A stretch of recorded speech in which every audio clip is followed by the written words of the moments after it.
kita memahami. Berarti ketika kita berinteraksi pada harta, jangan letakkan harta itu menguasai harta kita, menguasai hati kita. Makanya biasakan Pak, kalau tiba-tiba ada yang bermasalah dalam urusan kehidupan kita, kita pisah dulu, ini urusan dunia atau akhirat. Urusan dunia dibuat ringan. Nah itu sikap zuhud.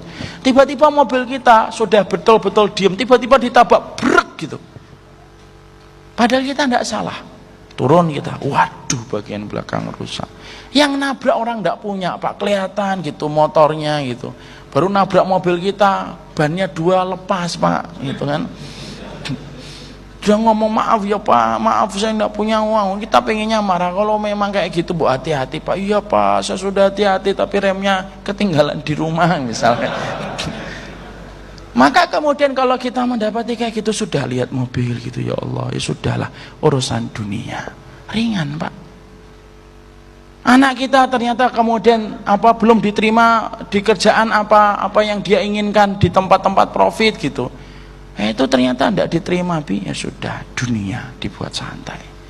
Karena dengan perkara itulah beban kita itu hilang Pak. Itulah yang dimaksudkan oleh Allah, wa wada'na angka wisrah, itu di situ Pak. Karena beban yang paling berat itu beban dunia. Makanya kenapa para ulama dulu sering berkata, interaksi paling mulia ketika menyikapi harta itu pada sikap zuhud itu. Itu benar Pak. Dan itulah yang menjadikan akhirnya kita ngerti, kalau kemudian kita sudah tidak terlalu menempatkan dunia itu menjadi yaitu obsesi terbesar dalam kehidupan kita, ringan Pak. Hidup kita itu dalam kebaikan itu jadinya ringan Pak. Ini wallah ya, saya pernah naik Gojek Pak. Ada orang tua itu yang sudah umurnya mungkin 60-an. Ini 59 atau 58, 60-an lah mungkin. Lo naik Gojek sama saya ketika saya terjebak macet ketika akan ngajar di salah satu masjid di Jakarta Pusat. Turun saya dari mobil, kemudian ada ikhwan yang nyetirin, saya perintahkan nanti nyusul aja ke masjid. Turun naik Gojek Pak. Orangnya tua Pak. Gojek awal-awal itu kan pendapatannya besar Pak. Saya ngobrol-ngobrol, kenapa berapa Pak sebulan Pak? 4 jutaan. Saat itu masih 4 juta itu lumayan. Kalau sekarang kan Gojek banyak Pak. Gojek lebih banyak daripada yang naik Gojeknya kalau di sarang. Maka kemudian dia bilang, loh saya sering dapetin dong Pak, ada orang itu dapat 8 juta, 9 juta, 10 juta. Iya Pak, kalau mau diturutin terus menerus juga akan dapat Pak segitu Pak. Cuma ya sampai kapan? Coba Pak. Cuma sampai kapan Pak kayak gitu terus Pak? Itu kalau saya turutin gitu ya sampai malam jam 10, jam 11 malam bisa Pak. Itu sebulan saya dapat 8 juta, 9 juta. Tapi saya tidak mau kayak gitu Pak. Saya ya sekedarnya saja. Ada adzan, saya matikan aplikasi saya. Saya duduk, saya sholat, zikir. Ada kajian Pak, ya saya ikutin kajian. Nanti kalau sudah selesai saya hidupkan, baru terima order lagi, insya Allah. Nanti ada adzan lagi saya berhenti. Kalau saya kemudian lagi puasa sunnah, ya saya kemudian kadang-kadang liburkan. Saya mengandalkan rezeki saya kemarin untuk nyukupin hari ini, masya Allah Pak. Itu sampai ketika dia ngantar saya di masjid, dia baru tahu kalau saya ngajar di masjid. Itu betul-betul dia buktikan Pak. Saya ngajar, dia ternyata tidak melanjutin Gojeknya Pak. Duduk Pak di antara orang itu, kemudian ikut ngaji Pak. Sampai 2 jam ngaji dia. Setelah ngaji kemudian dia deketin saya, ngembalikan uang tadi. Kemudian dia minta handphone saya bilang tidak usah Pak. Tidak lah Pak Ustadz, tidak, pakai aja Pak. Itu namanya Pak, tenang dalam hidup, bersahaja ketika nyari dunia. Coba kalau kemudian kita ngobrol, ada nggak orang yang kekayaannya lebih banyak daripada beliau, tapi justru kemudian hidupnya tidak tenang? Oh banyak Pak.